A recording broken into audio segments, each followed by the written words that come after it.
1999. Started off with number 6, John Adams, president. And so it's a long time. It's the White House, and we love it. And it's an honor to have you. But you really did.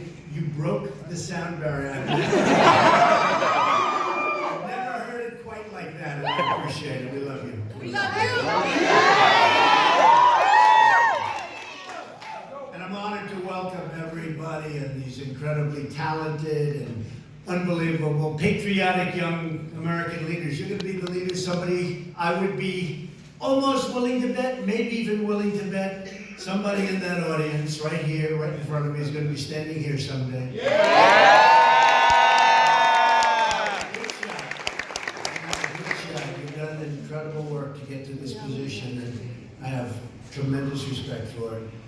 We're glad to be joined by our terrific Vice President, Mike Pence.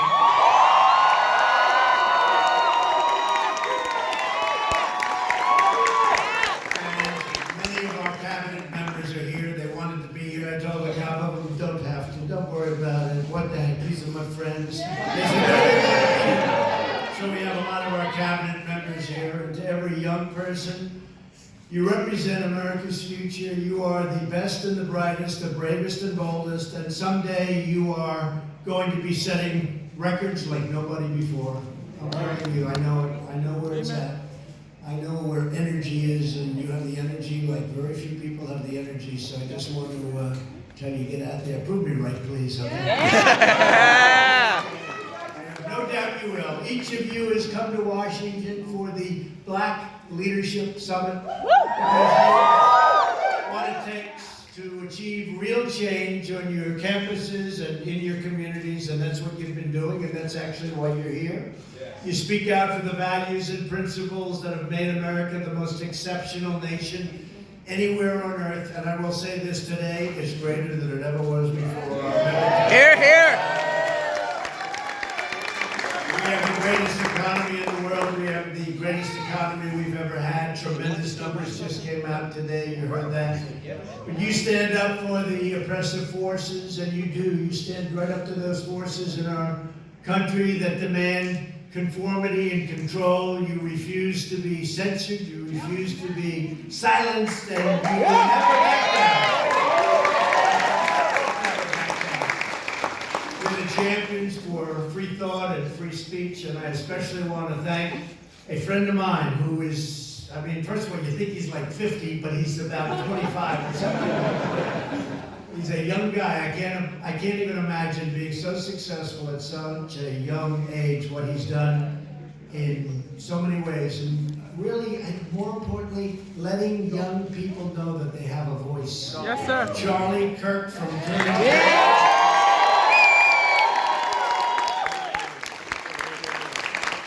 You've done a fantastic job. Fastest growing organization of thought. Of thought in the country. He is something. Thank you very much, Joe. I appreciate you being here. And we're also joined by a friend of mine, just got married.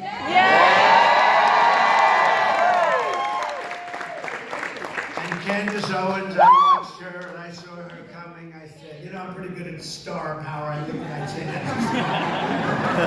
Every once in a while I'll see somebody, you know, it happens about once every 5 years, that's all it is, but I'll be watching. I saw Candace probably 3-4 years ago. How long would it be, Charlie? 4? Maybe 4. I saw this woman on television and I said, man, I don't want to mess with her. She's tough. Now, I'm not allowed to say it. You know that. I'm not allowed to say it anymore, but she's also beautiful, so I'll say it. Under the Me Too generation, I'm not allowed to say it. Young, brilliant guys, never ever call a woman beautiful. Please. I'm not allowed to do it. And I've kept doing it, and I've never been told by that woman never to do it. Just say thank you. Candace, will you come up here and say a few words?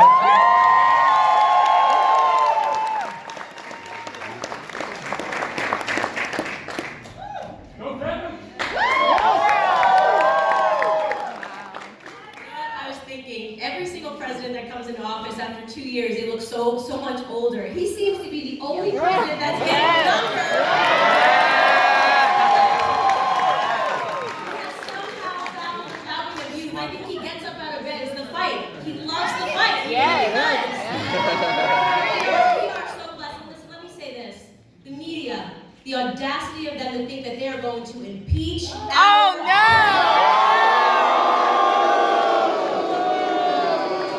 It's not happening. It's absolutely not happening. Not under our watch. Make sure we fight for this man. The one man who is standing up for Black America, we are going to fight for, guys. That's right!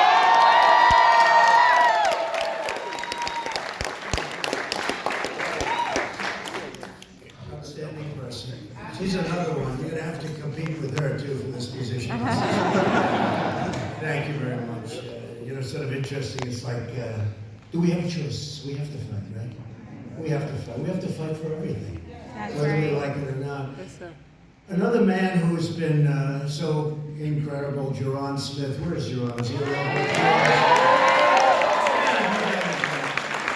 You've done such a great job, dude. Please come up and shake my hand.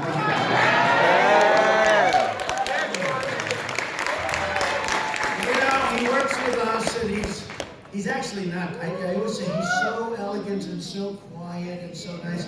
They say you don't know the real Jerron. But what he does in the job he's done in outreach and so many other aspects of our lives is incredible. I want to thank you, Jerron. Thank you very much.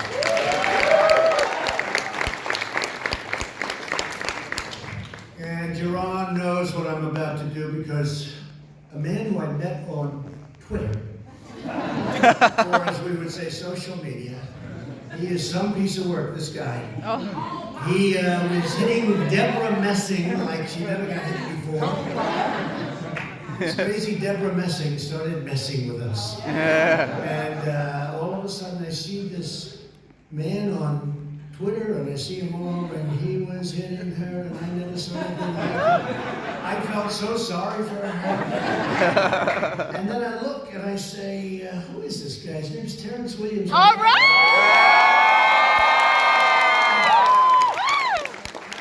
And I said, well, the way you look, and the first thing I look is, how many followers does he have? And he had like 700,000 followers. I said, whoa. Oftentimes I'll be impressed by somebody, I'll look and they have 3 followers. I say, we have to wait for him or her. This guy has a following like very few people, and I want to just thank you, because I'm a fan of yours. I'm very successful. Say a few words.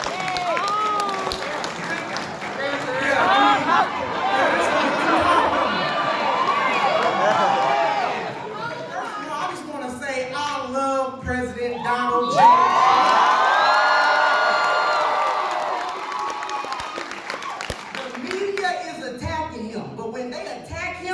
Attacking us. Because he is out here fighting for us. And they are harassing you, Mr. President, so they are harassing me. Now, I want to say one more thing here.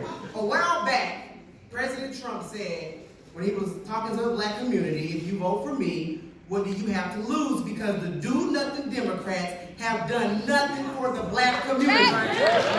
2020 is around the corner, and we have a lot to lose now because President Donald J. Trump has done so much for the Black community. Thank you, President Trump.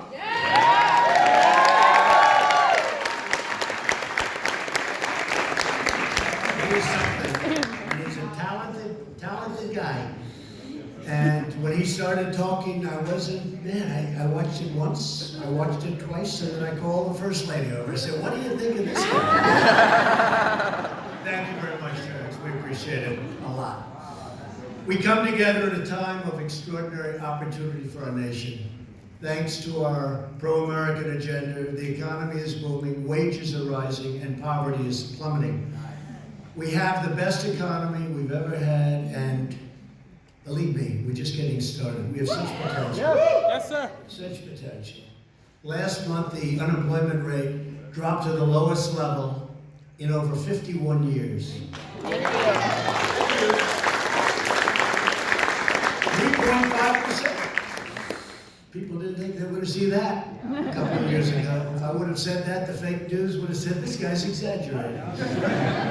Wages are up by almost 3% in the last 3 years. When I was campaigning 3 years ago, and people were making less and less and less. They were making less 3 years ago. You go back 20 years from then, they used to make more money with one job than they made with 2 or 3 jobs. And now for the first time in many, many years, wages are rising again. The unemployment rate for African Americans is at the lowest it's ever been in the history of our country. And African American youth unemployment, young African American talented people, recently reached the lowest rate ever recorded. How do we lose that debate? We'll be up and somebody will say, I'm going to do this. I say, folks, how old is your country? African American, the best numbers you've ever had. And I could go into plenty of other numbers for the first time ever, as an example. The most new hires of prime working age are minorities and women. The African American poverty rate has reached its lowest level in the history of our country. So that's good. And they're working hard, they're finding jobs, and they're getting good jobs. And if you don't like that job, you can get another one because you're like the military, we got them choice in the VA. They could go find another doctor. They could go out. You know, by the way, just because a lot of people are vets, the vets were treated horribly. You don't hear that anymore. You don't hear it. Now they'll go out and find some vet somewhere in this country that happy. That person will become a star overnight. But you don't hear it anymore. But we did a thing called choice. And that's where people were waiting, our great veterans were waiting for 2 days, 5 days, 5 weeks, months to get a doctor. Now they have to wait at all. They go outside, they get a good doctor of their choice, and the doctor gives us a bill, we pay the bill. And you know, the least important thing is it actually costs us less. That's the least important. The most important thing is we take care of our vets. Yes. Our vets were dying waiting to see a doctor. They go in, think of this. I mean, many of you go see a doctor. It's not that big a deal. They would go see a doctor and they'd be waiting online for weeks. And they'd be sick, but not bad. By the time they saw the doctor, they'd be terminally ill. Wow. And we don't do that anymore. So it's a big thing. They've been trying to get this approved for over, I guess, Mike, over 45 years. And we got it done. We're good at getting things done. And how much sense does it make? So you have choices. You have choices in your jobs. You don't like your job, you go out. We have a great economy. You go out and get another one. And it's incredible how well you're doing. Our agenda is lifting up citizens of every background, race, religion, color, and creed. But while we are fighting every day to build up our nation, the far left only wants to wreck, ruin, and destroy our nation. And you know better than anybody, for the last 3 years, Democrat lawmakers, they're deep state cronies, the fake news media, they've been colluding in their effort to overturn the presidential election. 63 million people voted, and to nullify the votes of the American people. And many African American people voted for Trump. Yeah. Even then, now they like me more because I said I was going to do it, and now I did it. Hay que joderse.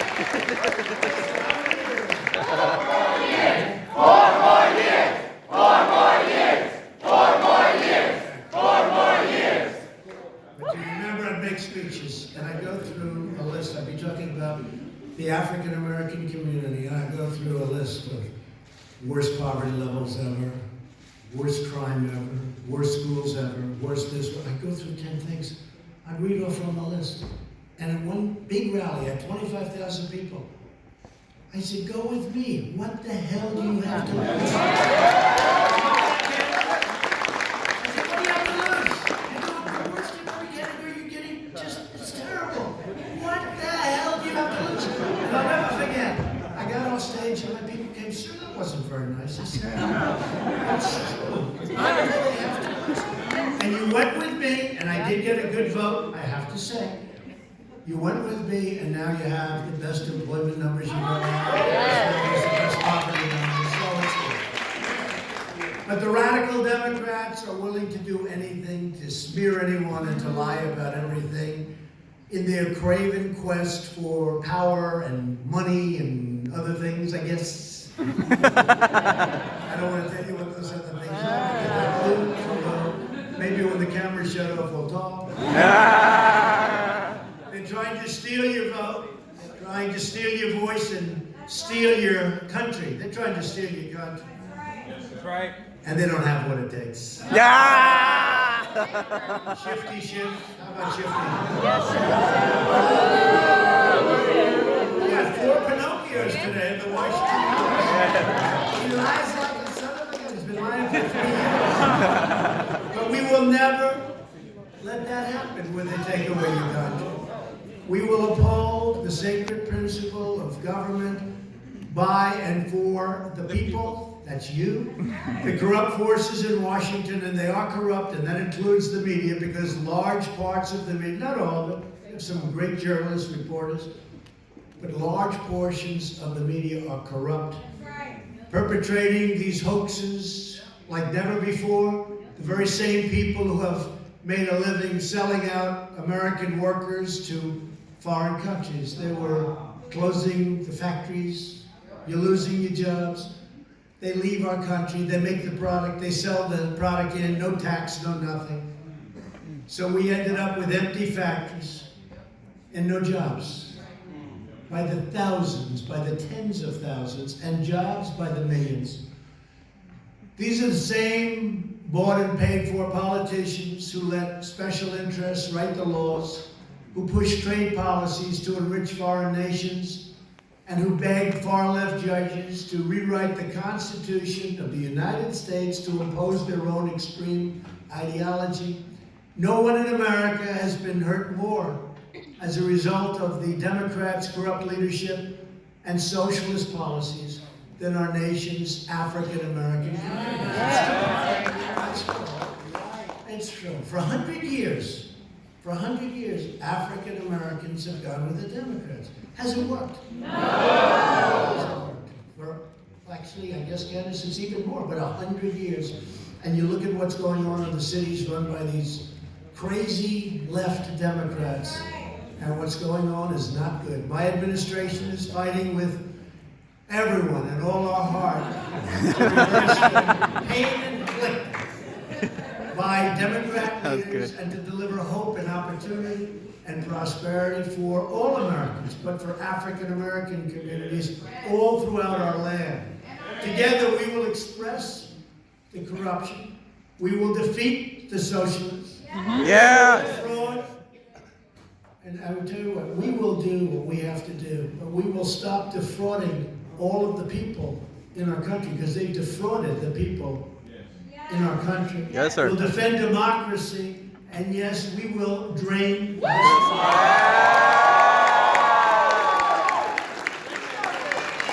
African Americans built this nation.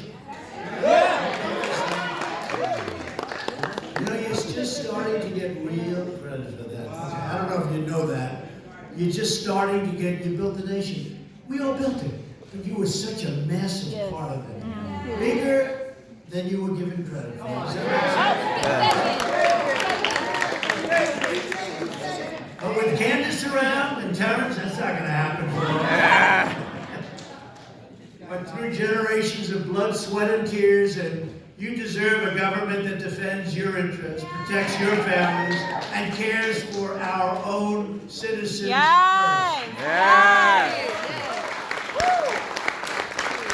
know, at the border where they want the open policies, they want open borders. They don't want walls. They actually do want walls, but because I want them, you know. I know how I get the wall. If I announce tomorrow, I don't want a wall, the Democrats would come out and say,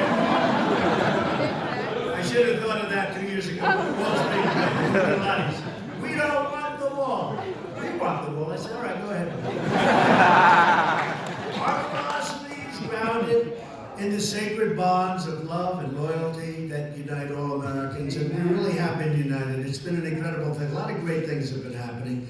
You don't necessarily see it at the top of government, where the hatred is tremendous, the hatred toward us. And a lot of it is because of the success. We're having 5% success.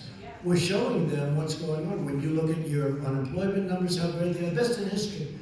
You look at your employment numbers, you look at the poverty numbers, you look at all of the things that have been so beneficial, it's driving them crazy because they never produced numbers like that. And they're losing African American votes, and they can't do that.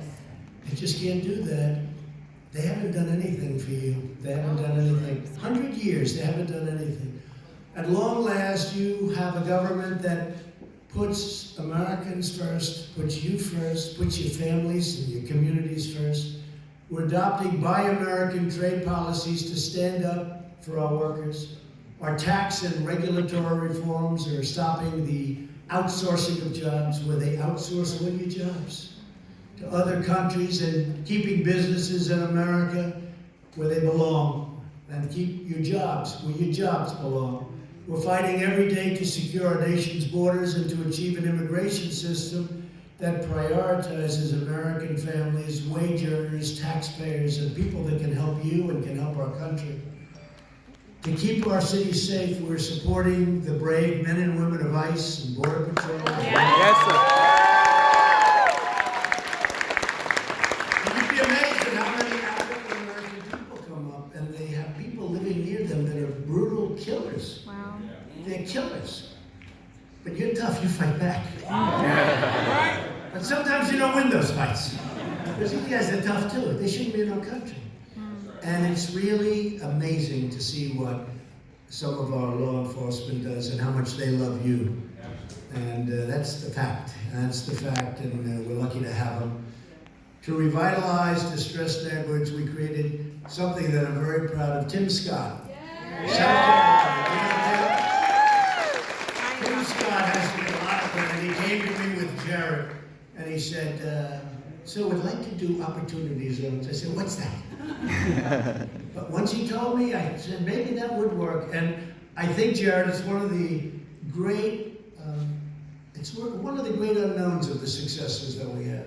Thousands and thousands of zones in inner cities and poor neighborhoods, tremendous investments going in, tremendous jobs are happening, revitalization's happening. It's been incredible for the African American community. I don't think there's ever been anything, it's early yet, it's a year and a half, but Jerron, I don't think we've ever had anything quite like it, and people don't like writing about it because they don't want to give the Trump administration credit. But I'm used to that. I'm used to it. You gotta get used to it. You know who knows though? The people know. People know. But because really no American community is going to be left behind. Any community. To help former prisoners get a second chance at life. We passed groundbreaking, and this is with liberals and conservatives. Some of the most conservative people in the Republican Party were so in favor of it. Senator Lee, Mike Lee of Utah, great guy. Senator Grassley, great guy, Iowa.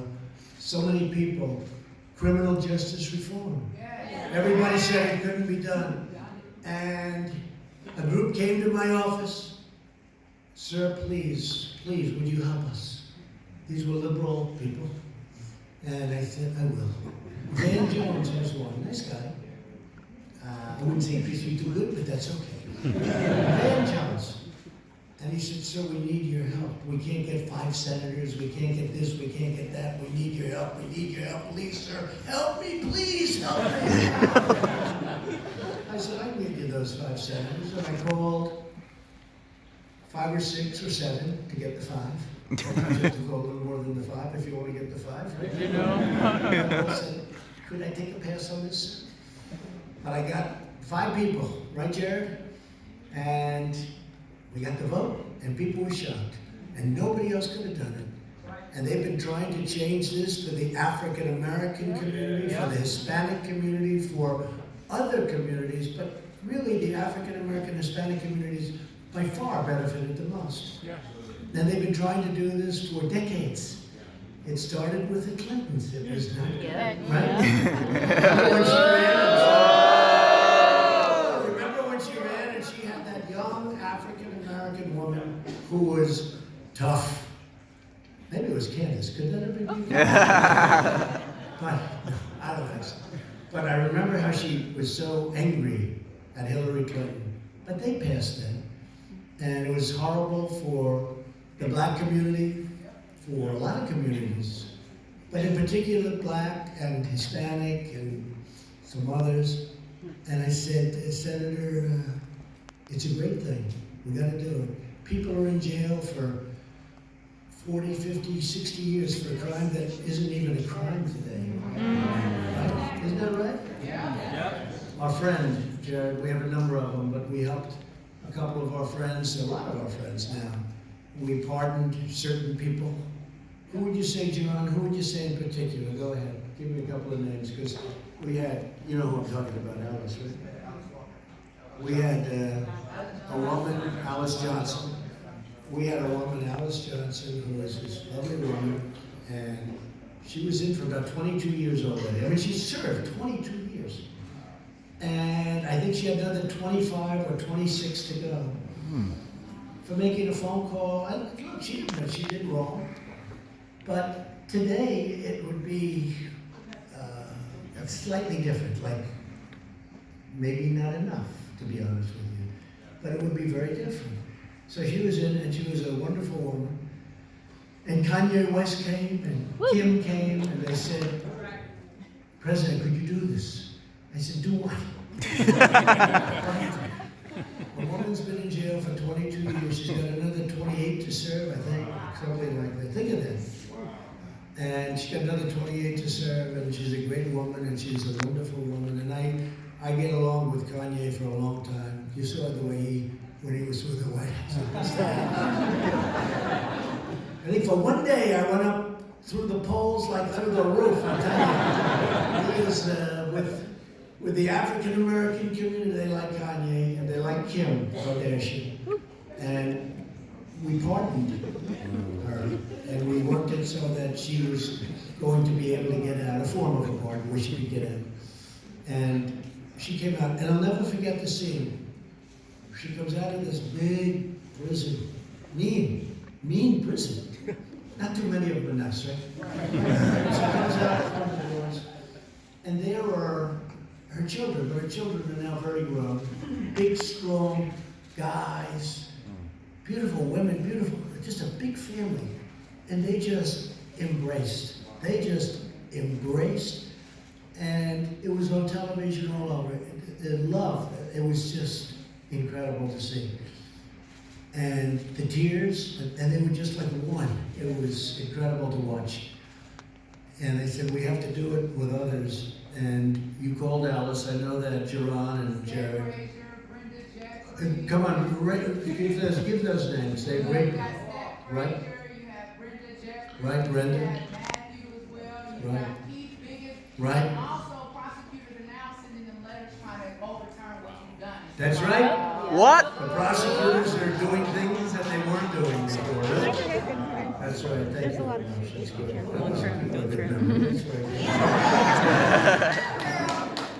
Because you work with it, right? It's from the heart. When it's from the heart, you always remember. That's great. And we have many others. And we're going, like we'll go to Alice. I would say, Alice, who knows better? Because you can't let everybody up, because frankly, some are going to be there and they deserve to be there. But we say, Alice, who else do you think in that prison, you grew up, you were there for so long, 22 years, who else do you know that should be let out? And she gave us some names. And not even that many names, but she gave us 4 or 5 names. And I guarantee you, those are great people. They've been in there also for many, many years. And they got to be friendly. And she's smart. After all those years, she knows the good. And I have no doubt that it'll work out. And we're getting them out now. We're in the process of getting them out to be with their father.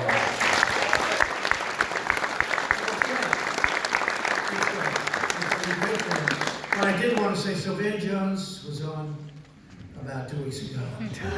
And he came to me, and I'm telling you, he was so nice. He was sitting right there when I was doing it. I said, thank you, Van Jones, thank you, this one, that one. And that was it. And he came up to me, thanked me, and that was it. Then about 3 weeks ago, I saw him on television. Oh no. I don't watch your show too much. Do you even do too many? but I'm watching you. And he gets up and he goes, I want to thank a number of people because we did something this year that was undoable. They said it couldn't be done. We passed criminal justice reform.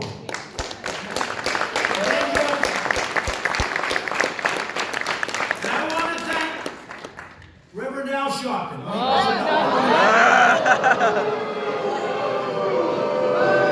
Just so we know, I've known him for a long time. He used to love me. We used to make fights together with Don King. Don King's a friend of mine. Don King endorsed me. And Don King and Al Sharpton get along. We used to go to fights together. And he liked me until I ran and succeeded in politics. And it wasn't to his benefit. Look, Al's a con man, we all know. Oh no. Oh no. And he scared NBC into giving him a show. He scared NBC to hear him. But he's just a sort of a third-rate con guy. But he's Van Jones. He's Van Jones. Van Jones, I want to thank Al Sharpton. I want to thank all of these people I never heard of. The only one he didn't mention was me. Wow. And then it got worse. You ready? Candace, listen to this.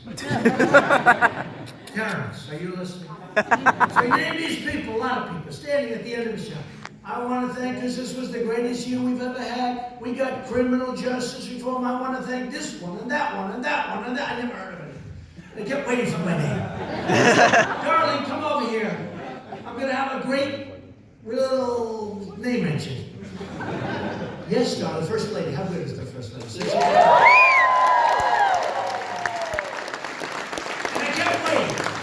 And I kept waiting. And then he named a lot of people. That was it. I said, I was a little embarrassed in front of my wife. I said, he didn't name me. I'm the one that did it. I called up Jared, right, Jared? I said, what the hell is this? But before, he did have one other thing to say. This was 3 weeks ago. He said, and I have one thing to say that we have to do. We must defeat this president. Wow. We have to defeat President Trump. And we have to work 24 hours a day to defeat President Donald Trump. And I called Jared and I said, that's terrible. He's a loser. Right? Is that a true story? And then he spoke to Jared and he apologized, didn't he? He apologized. But I don't accept those apologies. Oh. Can we get back on the script? No, they say no, this is boring. They don't want to go back on this. This is much work. We love you folks, okay?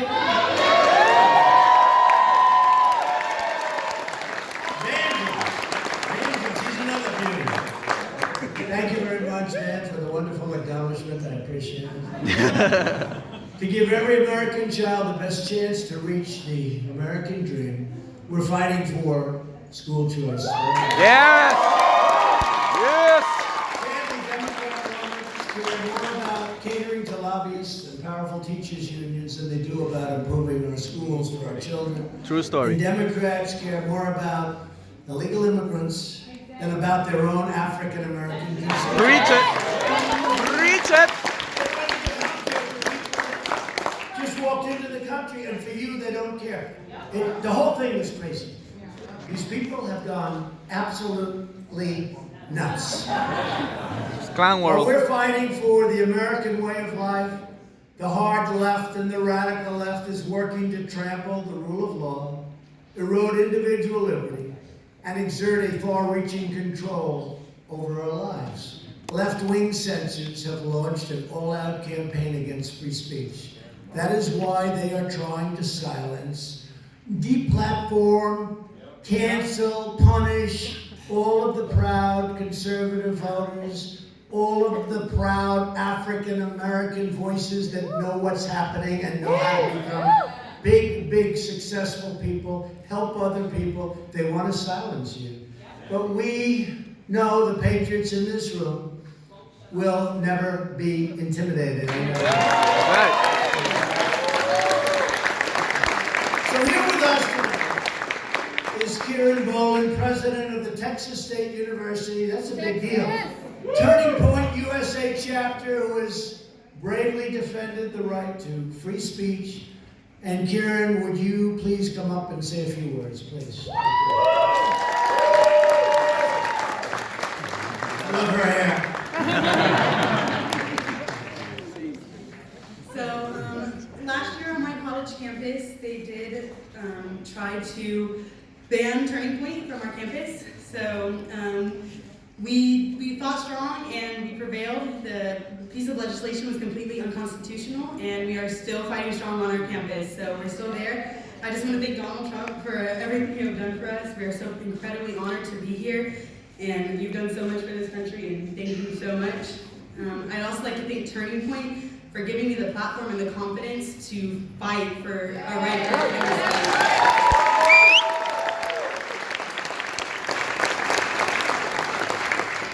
It hasn't been easy, and it will not be easy, but being a part of Turning Point and being able to see all of you accomplish so many of your goals and to help fight for the freedom of speech, it's honestly amazing, and it gives me so much hope. Our generation is playing a vital role in keeping our First Amendment rights, and we're going to continue to keep up that fight. So all of you on your campuses or in high school, I know a lot of y'all in high school, continue to fight for your right for freedom of speech, because you know where you stand, and everyone else can know where you stand too. So just keep up that fight. Thank you.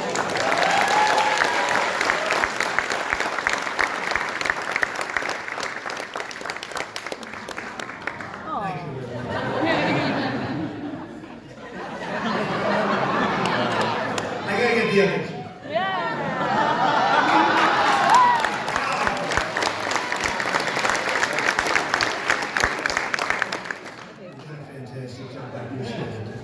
In order to protect the rights of our students, I signed an executive order making clear that public colleges and universities shutting down free speech will risk losing all of the billions and billions of dollars. They will shut down their federal taxpayer dollars that go to them. And then they shut down speech. And they just choose whoever it is. They'll let somebody speak. They'll tell other people you can't speak. And then we're supposed to give them individually hundreds of millions of dollars. It doesn't work that way.